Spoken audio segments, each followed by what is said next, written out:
Resmi, Patrick Kluivert memanggil 27 nama pemain ke skuad Garuda guna hadapi lanjutan kualifikasi Piala Dunia round ketiga. Sebelum lebih jauh, aku gak pernah bosan-bosannya untuk ingat ke teman-teman, ketika teman-teman tonton video ini, jangan lupa tekan tombol like dan tombol subscribe.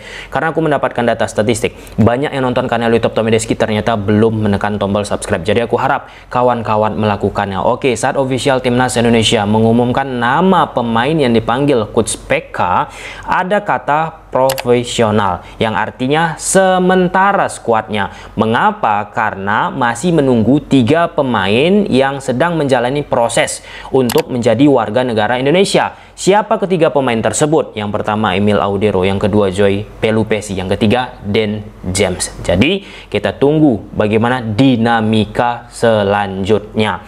Namun dari overall nama-nama pemain yang dipanggil oleh Coach Patrick Kluivert ini tak beda jauh irisannya dari skuad yang dipanggil oleh Coach Shin Taeyong kebiasaan. Memang ada beberapa nama baru. Yuk kita bahas dari posisi penjaga gawang sampai posisi depan.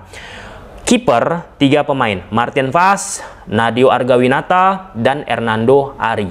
Jika kita bahas Martin Vaz saat membela Timnas Indonesia, menampilkan permainan yang luar biasa, tak perlu diragukan. Nah, 2 nama selanjutnya, Nadeo dan Hernando, ya plus minus lah.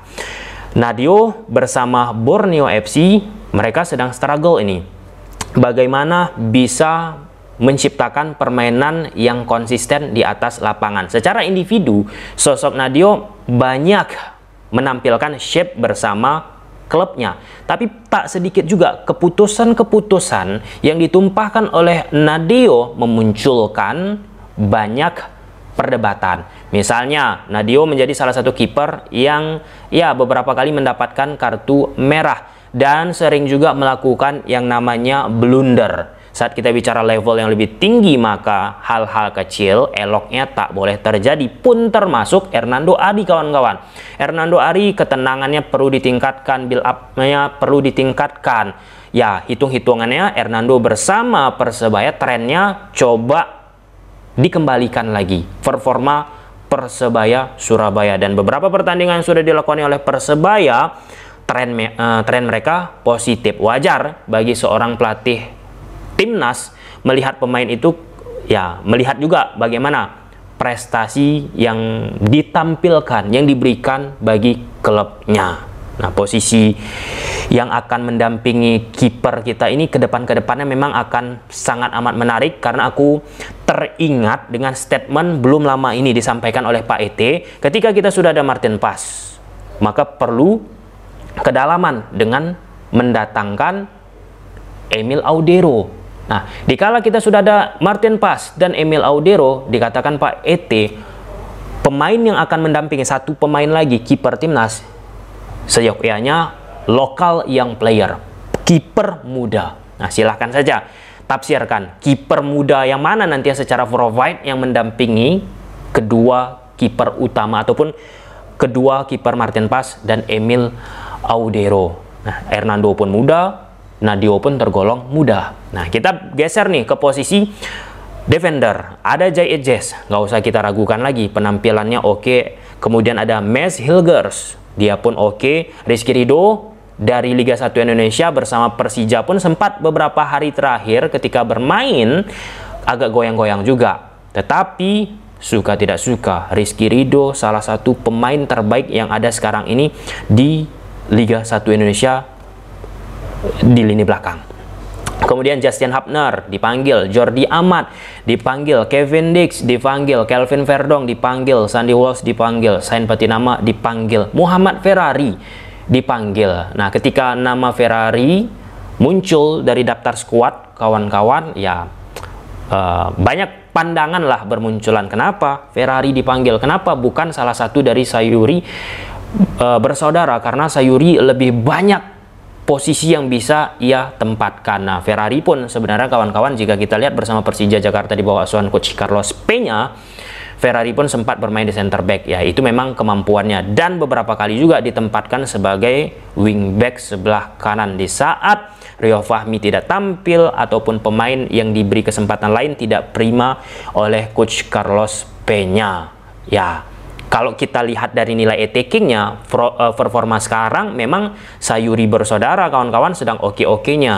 Nah, tapi itulah dia, seorang pelatih punya yang namanya aspek pandangan sendiri, subjektivitas. Di saat kita sudah melihat dari A-test, kualitatif, kemudian kuantitatif pakai data, kemudian dua ini, ya beberapa momen pelatih tidak melihatnya masuk tadi ke elemen bagaimana ya subjektivitas dari pelatih tersebut. Kemudian ada Eliano Reinders dipanggil. Nah, ini kaitannya memang di posisi irisan kanan kawan-kawan, sudah padat nih timnas Indonesia. Di situ bisa Ferrari main, Eliano juga bisa main, Sandy Walsh juga bisa main. Kalau misal pakai 3 back, ada Egy Maulana juga bisa main kawan-kawan. Nah, bahkan Pratama Arhan pun beberapa kali diimprove oleh Coach Sintayong, main dia diletakkan di kanan. Nah, selain Eliano, ada Arhan dipanggil juga bersama klubnya di Thailand. Memang Arhan ini kemampuannya coba dieksploitasi, salah satunya lemparan ke dalam.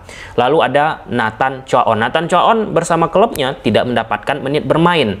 Nah, jadi ini pun kita teringat dengan statement yang disampaikan oleh Coach Patrick Kluivert.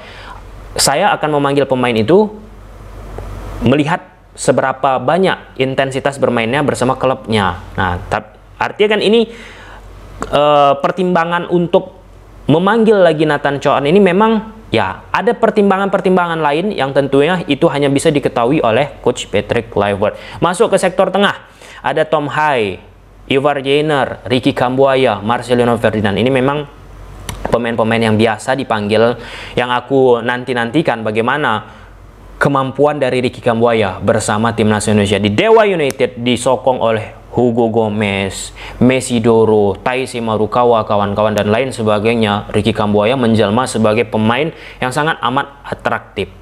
Nah, memang level tadi ya, kalau di Liga 1 Kambuaya sudah pasih banget nih, di level yang lebih tinggi. Memang Kambuaya kadang goyang-goyang juga penampilan. Sekarang kan level up tadi lah yang dibutuhkan terhadap Ricky Kambuaya, seberapa bagus penampilan Ricky Kambuaya di level yang lebih tinggi. Tapi aku sangat amat penasaran. Marcelino Ferdinand pun kawan-kawan, ia bilang kan kalau penasaran juga melihat pendekatan taktikal yang akan ditumpahkan oleh Coach Patrick Kluivert bersama timnas Indonesia. Aku pikir ini kita semua penasaran.